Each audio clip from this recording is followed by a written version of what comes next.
as always, Ted, kicks off.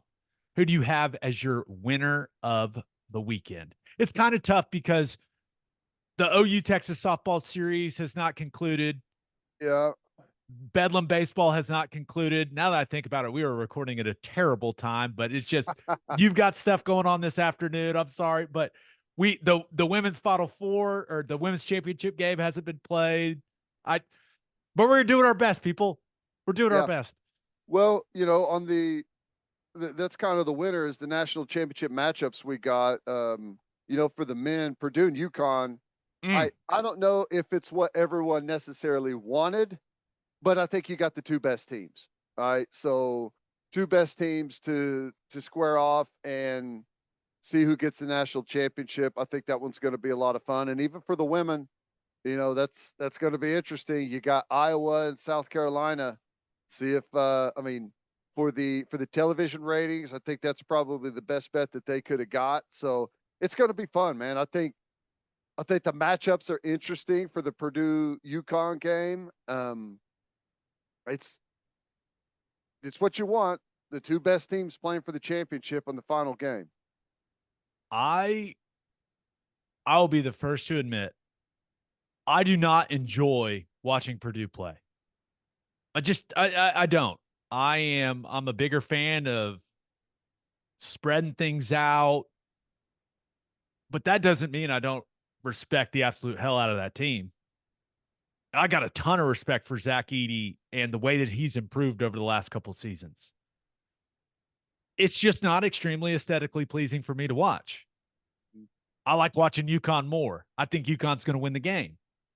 But Purdue, from losing to Fairleigh Dickinson last year in the first round to playing for the national title, it's pretty cool, man. I know that Virginia did it a while back. I get that. Remember, they lost to UMBC, then went and won it the next year. But it's a hell of an accomplishment for Purdue. I just don't particularly like watching them play. That game against NC State, that was a tough watch for me. Yeah. Well, and I guess, a lot of that is kind of built into the championship. Like, who can dictate pace and style of the game, right? Is probably ultimately who's going to be able to come out as the winner. I thought UConn's game against Alabama, it was more competitive than the final score was. But I thought they completely controlled the pace of the game for the most part. Alabama couldn't get out and run. I just thought that UConn can continue to control the paint throughout that game. I thought that was the biggest difference in the game. I thought Bama played pretty well. Yeah. They needed UConn to turn it over more. They needed them to have a bad day shooting the ball, and they just didn't. I thought Yeah. Alabama did some really good things, but UConn, they showed what they were made of. Man, Bama had a couple runs in that second half, and both times UConn said, okay, and bounced back with a run of their own. That's what championship teams are made of. And I find this hilarious. UConn has just smashed people throughout the last couple of years. And people going, well, we don't know how they'll respond in a tight game. Like, they're so good that they're just killing everyone. I think they're going to be fine in a tight game, guys. I find that talking point very funny. I don't know why. Yeah. Well, there was a lot of the same conversation last night in the OU Texas softball game that this is unfamiliar territory for Oklahoma. It's really not. I know that they haven't lost very many games over the last couple of years, but they've been behind plenty of times. They've been in plenty of tight games. So I don't think that scenario would have played out any differently. It's like you have to be a worse team to be a better team. Is that what you're trying to tell me with Yeah, that? I don't think that works. hey, you should beat people by less more often. I just don't understand that. What, Right. since you brought it up, and that series will be decided later today. What'd you think about the play at the plate? I thought it was the right call. So did I. Dang it. And I credit to the broadcast. I thought they did a great job of describing it and laying out why it Yeah. was an obstruction. That doesn't mean that we should be happy about it. We can still complain, but they did a pretty fantastic job of explaining why that was the right call. And credit to catcher for holding on to that. I thought she was out cold for a second. Yeah. Well, what I thought was awesome is they got exactly what they wanted. All right. They replaced they got the pinch runner on first that they wanted. They got the hit that they wanted. Like they knew that this is what it was going to come down to, and it was just whether or not if Texas was able to make the play. Credit them for doing it. It was really close. When I first saw it in live action, and the first time I saw like the fact that they were going to challenge, I was like, oh, okay, like they may be onto something here. But then after watching a couple more replays, I think the right call was made.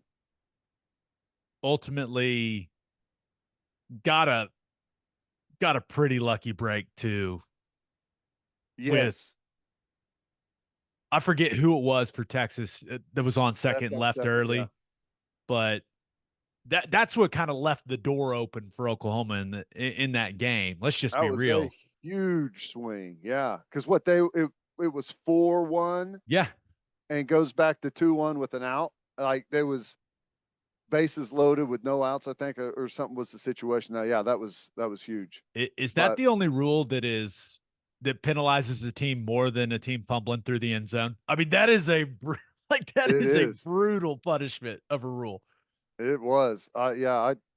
I what I I'm sure I had seen it before and knew it at one point, but I whenever that first happened, I was unsure of what the final result of that was going to be. So yeah, that's a devastating uh like but you leave early. Like how else are you supposed to? That's kind of how you have to rule it. I, So I'll say this, that was a very, very entertaining softball game, start to finish. I'm with you. Anything else on the Final Four on the title game matchups? No, that's it. Only thing I have is I'm gonna miss DJ Burns, man. Yeah. And also, I saw some quotes from him saying he's not interested in playing football. DJ, just listen to us, man. Just give it a shot. Just give it a I think shot. there's a chance his mind may change on that pretty quickly Yeah. when he gets a Uh, chance to maybe sit down and have a conversation with somebody. yeah. Money will make you change your mind quickly. He's far more likely to make a lot of money doing that than he is in the NBA, right? Yeah, he's not an NBA player. That's kind of what I'm saying. I I mean, some people want to be like, oh, he's just a little shorter than Jokic. Jokic is massive and the best player in the world.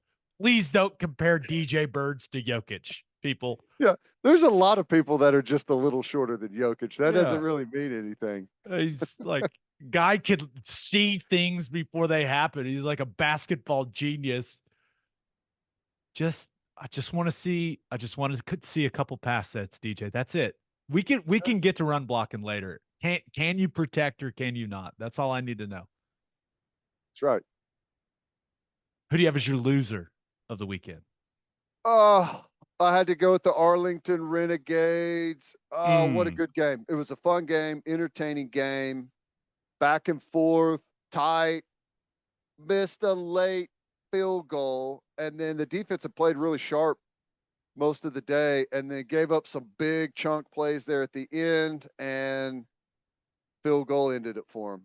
I was at when they got down late and or whenever the clock was late and they were down in their own territory, I was hoping they were just going to let them score to try and get the ball back. But, it was one of those things where they kept him out of the end zone. And, it was just an easy little chip shot field goal there for St. Louis. But fun game, some good names in that game to watch, and highly competitive, which is what you want. Marcel Aitman had himself a day. Yep. Yep. He is. I. How is a guy like that not on an NFL roster? I don't know. Big, can run. Now I am. I'm curious as to how dialed in OU fans are to the Renegade stuff. Do you guys talk about it on your local show? Yeah, we do. We have Bob on every Tuesday, and we talk about it with him. And he hits some other OU stuff, but now that they're in season, it's mainly whenever he's on. We're mainly talking about the Renegades. And you got what? You got 3 linemen from OU: Bobby Evans, Adrian Ely, Samia. Did you see that play LaRon Stokes made late? Oh my God, that was nice, and looks like he's put on some size, is playing the interior defensive line spot. And Jalen Redmond is there as well, so it was pretty cool. It was a good product. Yeah, and credit to They, those St. Louis fans. they pack it in, man. That was cool. They said 40 something thousand. Yeah, I mean, just watching it from the couch, it sounded loud, like it did. loud, loud. It did. They were AJ into. I McCarron don't. getting treated like he's Patrick Mahomes by the people of St. Louis. I mean, I know that was pretty awesome. it was cool, and I don't know if that's like. I don't know if they're like really cheering for their team, or if that's like directed at the NFL for stealing their NFL team. You know what I'm saying? It's really still all anger channeled at Stan Kroenke. Yes, I think that's what it is. But it made for a great environment. I thought it was a well played football game. I was, not just me. We had a bunch of people at the house. We were all entertained by it. There's a lot of good stuff on TV last night, sports wise. The So, one thing I like about the UFL stuff is the creativity on the 2 point plays. mhm. That's fun. It's fun seeing what I mean. They ran, I think the Battlehawks ran a version of counter where there were like 6 different people going different directions. Yeah, It and put the my mind into the pretzel. I think it was just the 1 point play, but the extra point that the Renegades got late was an awesome play. But I don't know who it was that threw that pass. Got hemmed up there by D lineman in the back. Feels like a reverse pass, and came out of it and threw a strike down the middle to a receiver in the end zone. That was cool. Yeah. So it's a fun product, but now I'll be more dialed into the Renegade stuff. Yeah. We can talk about it a little more. Everyone loves Bob. He's the best. Oh, he's the best. We got a live mic'd up. Are you kidding me? On national television last night. It was awesome. He's the best. You kidding me? Renegades. We need to go to a game. I know. We'll find one. Let's pick one. Let's go. Let's All right, do let's it. get to my winner and loser of the weekend. But first, attention business owners, you need Insurica in your life. Insurica is one of the country's largest insurance brokers with 30 offices throughout Oklahoma, Texas, and the Southwest. Insurica is able to customize programs by accessing the latest information from many insurance carriers. They compare and contrast coverage offerings and pricing in order to design a cost-effective, comprehensive program to meet your business's specific needs. If your business partners with Insurica, you'll save huge amounts of money and take back control of your total cost of risk. If your business wants to be best in class, connect with Insurica at insurica.com. That's INSURICA.com. And head to opolisclothing.com for our podcast merchandise and the best OU gear out there. That's OPOLIS clothing.com. Use promo code TED, TED for 10% off. That's opolisclothing.com. Use promo code TED for 10% off. Buttery soft and 10% off. For my winner of the weekend, thought about going with former Sooner. Foomer. Combined them. How about that? Former Okay. Sooner, Lane Johnson. The Wrestlemania appearance with Jason Kelce. That was so good. Those two guys are kind of made for that. Oh, no doubt about it. Now, the luchador masks, fantastic. I can only imagine how cool it was for those guys watching Rey Mysterio do that off the turn. Like, that had to be so fun to witness in person. It just seemed like an awesome scene. But my favorite part about it is, they get up on the turnbuckle, they're getting the crowd going after it. They both ripped their shirts off, and it makes you realize just how massive and like a ridiculous human being Lane is. He was just towering over everyone else in the ring. It's crazy. He is he is like made to play offensive tackle in the NFL. The craziest part about it though is I was watching Rey Mysterio Jr. do that when I was a kid. Oh yeah. He's been doing that for like 30 years. It's nuts. Hey, when you got it, man. I Jeez. was hoping that because Kelce is retired, I was hoping they were going to send him off the top rope. Yeah. I was hoping they were going to do something crazy with him. Lane wasn't going to do that. He's got more football to play, but I was hoping that they'd try something really really fun with Kelce, but it didn't end up happening. But him throwing against the guy against the pole was it was fantastic. That's great. Yeah, that was fun. They could pull that off every now and then. They'd get better and better at it, but like those two guys were made. If the NFL didn't exist, firmly believe that those two guys would be the WWE. Oh, no doubt. But my winner of the weekend, this has kind of dominated the college football conversation over the last several days. The College Football Super League, as proposed by a group called College Sports Tomorrow, and it's an interesting group. Several school presidents, some very influential executives with ties to college football. Here's the system: 80 team Super League. Ted, top 70 programs are all members of what used to be the Power Five, plus Notre Dame and SMU. Those 70 programs would be permanent members in 7 10-team divisions. The other 10 to round out the 80 would come from the other 50, whatever, D1 teams. So basically, the group of five, there would be promotion and relegation for that 8th division. The playoff would be the 8 division winners and then 8 wild cards from the top tier. It doesn't sound like college commissioners are very interested in this, but there are some interesting parts to it. The promotion and relegation, whatever, that gets some people excited. I don't really care. Well, I like that. I'll just say though, I don't know how you can do it. Like you're relegated to what?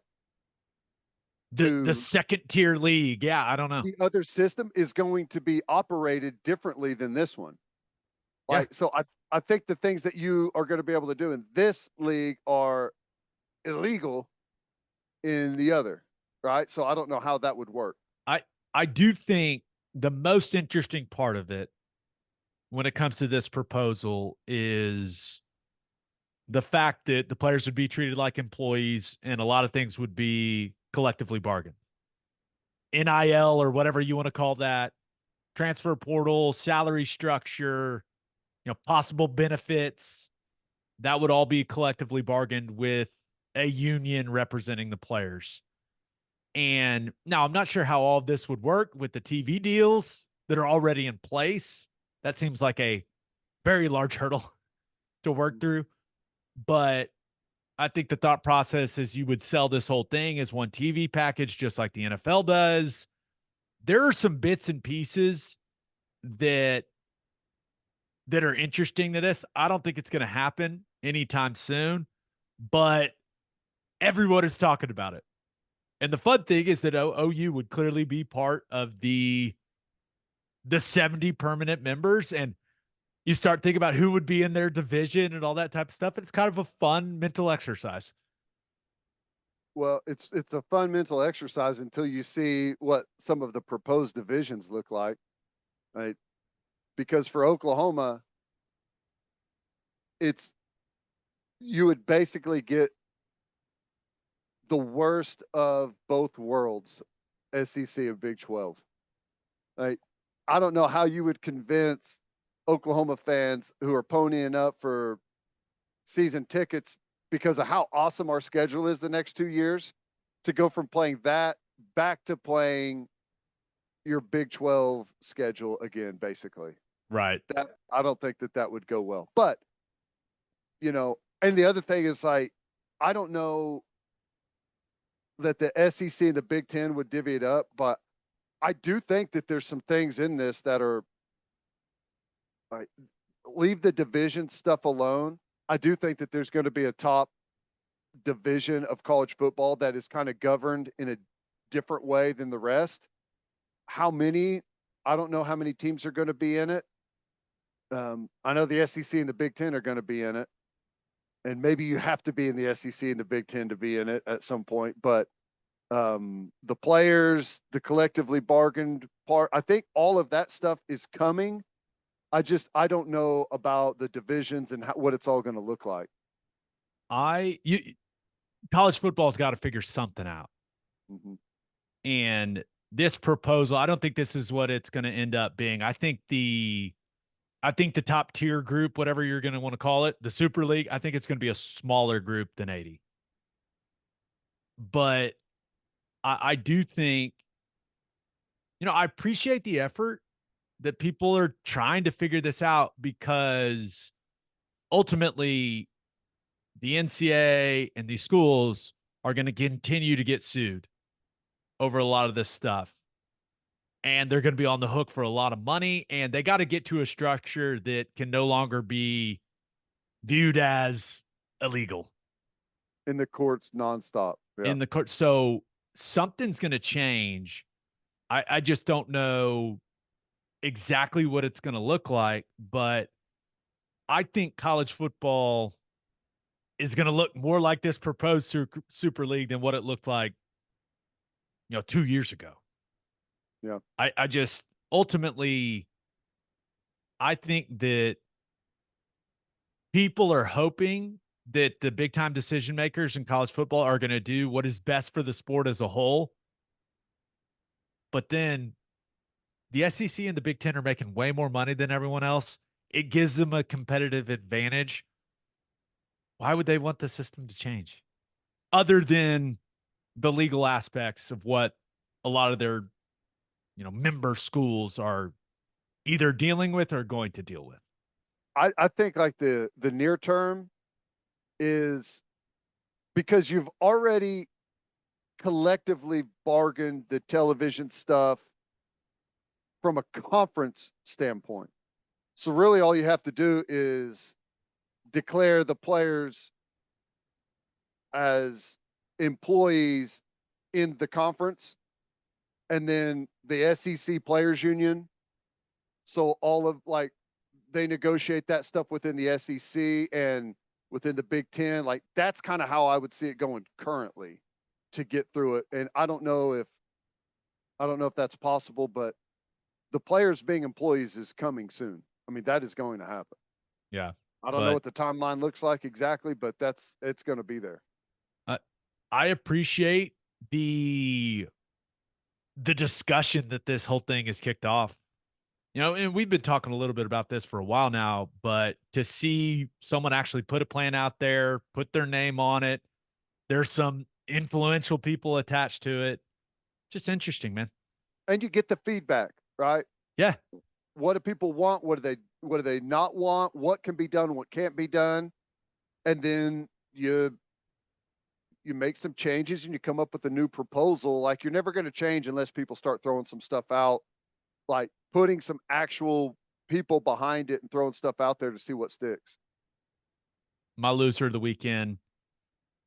I thought about going with illegal screen discourse. My goodness, was that exhausting after that Iowa UConn game. I mean, everyone had opinion on illegal screens. What should you call in the last minute of a game? Oh my gosh, it was. I had no horse in the race. Didn't really care, but man, it turned into the biggest topic in all of sports. Ted, that was wild. And we're recording this before the championship game has taken place between Iowa and South Carolina. But my gosh, it was all over. It was the only thing on my timeline. Different angles of the screen, different thoughts on the screen. Oh, it was. I got tired of it quickly. Well, I think it could be called a moving screen pretty much at any time. I was kind of surprised they called it when they did, but who wants to see UConn versus South Carolina in the national championship game? I don't. Did you see the ratings? Yeah, I don't want Iowa to see that. UConn averaged 14.2 million, peaked at 17. Yeah, I'm sorry, but I I feel like UConn. I don't know if it was the call was made because of that, but I could see how it was called because of that, because the UConn South Carolina national championship would not do a fraction of what Iowa South Carolina is going to do. It So would do a good number. Right. yeah. And I saw what the NC State, South Carolina blowout in the Final Four averaged like 7.1 million. Mm-hmm. A lot of people watching women's college hoops right now. It's exciting. The Yeah. growth it's really cool to see. But that South Carolina Iowa matchup, that's going to shatter the record. I mean, it won't surprise me if that number's in the 20s. Oh, I know. It's going to I be a big number. which I think that a lot of that number is probably just like me. I saw I saw the South Carolina game beforehand, waiting on the Iowa game. I mean, I just that's kind of how it is, you know, and it the right result. We got the result that I think everyone wanted anyways. I I hate that for you, UConn. Sorry. I think we got the right result. The right is not the proper word. The most intriguing matchups in the Yes. men's and the women's tournament. Yeah, I agree. I That's when your squad is not part of it, there's really not much more you can ask for. Now, that brings me to my loser of the weekend. I don't know if it should be the Kansas City Chiefs, Arrowhead Stadium, the people of Jackson County, Missouri. I don't know, but they overwhelmingly rejected an extension of a sales tax that would have helped renovate Arrowhead Stadium and would have ensured that the Chiefs stayed put for a long time. Now, it does seem like some of the no votes were due to some of the confusion about the Kansas City Royals piece of that entire thing. They're going to build a new stadium. There was a lot of confusion when it came to the plans of where that stadium was going to be. I guess they changed it very late in the game, and people kind of went, wait, what? But I you would think that 3 Super Bowls and Patrick Mahomes would just get those people to vote yes on whatever was Chiefs related, but they said hell no, man. I mean, an emphatic hell no. I was I assume a lot of important people just thought it was going to pass because of all the success of the Chiefs, but nope.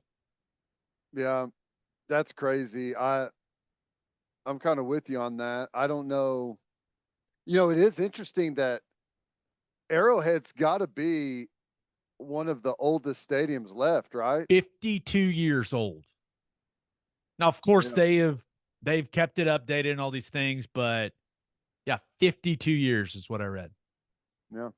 So I that is surprising. I'm pretty confident to say that the Chiefs aren't going anywhere, but that is I bet that did come as a little shock there to the people behind that.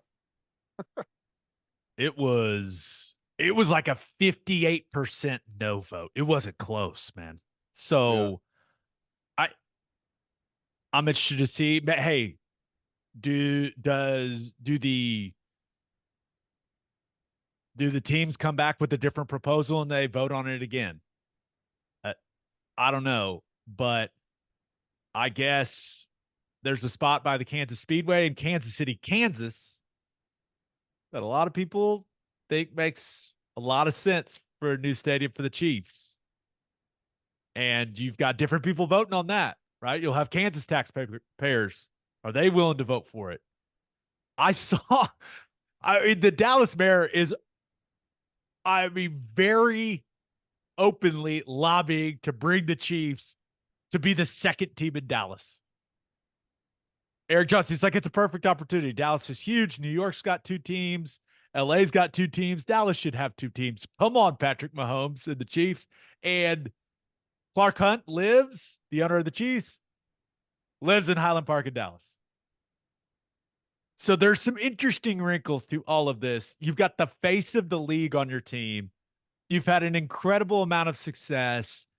And now you've just got this awkward uncertainty kind of hovering above it all. I don't know. I find it very interesting, Ted. I don't know. I, I'm so conflicted on the Chiefs in Dallas. It kind of consolidates things. I like to root against both of those teams for whatever reason. And like to consolidate them into the same city would make that pretty easy and straightforward for me.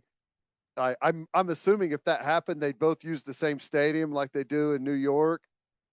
I Yeah, you'd have a team to root against in Jerry's world every single weekend, perhaps. I don't know if they build a new stadium, maybe somewhere closer to actual downtown Dallas. That would be pretty sweet. But I think the Chiefs are going to stay in Kansas City. Now, whether that's Kansas City, Missouri or Kansas City, Kansas, I don't know. But it just made me really appreciate how stress-free the vote was for the new arena in Oklahoma City. I know. I don't know how I that love each and every breakdown. one of you Oklahoma City citizens that voted yes for that. I love you. I love you so much. I mean, it's interesting. I don't know how that breakdown goes for revenue between Missouri and Kansas, the state. But if I had a plot for a stadium, I in Kansas, it would be worth it to somehow skew that vote and build and get a deal to build a new arena in Kansas for that revenue that team brings in. If that's how it's done, I don't know. Maybe they split it, but I don't know. It's just pretty interesting. 3 Super Bowls, face of the NFL, and a resounding no vote. Whew. People have spoken. We we shall see. You got to love democracy. We shall see how it works out. It's just one of those interesting kind of side stories that it was talked about for a day, and 20 years from now, do we look back on that day and go, wow, that was a very big deal that maybe we didn't realize at the time. Crazy.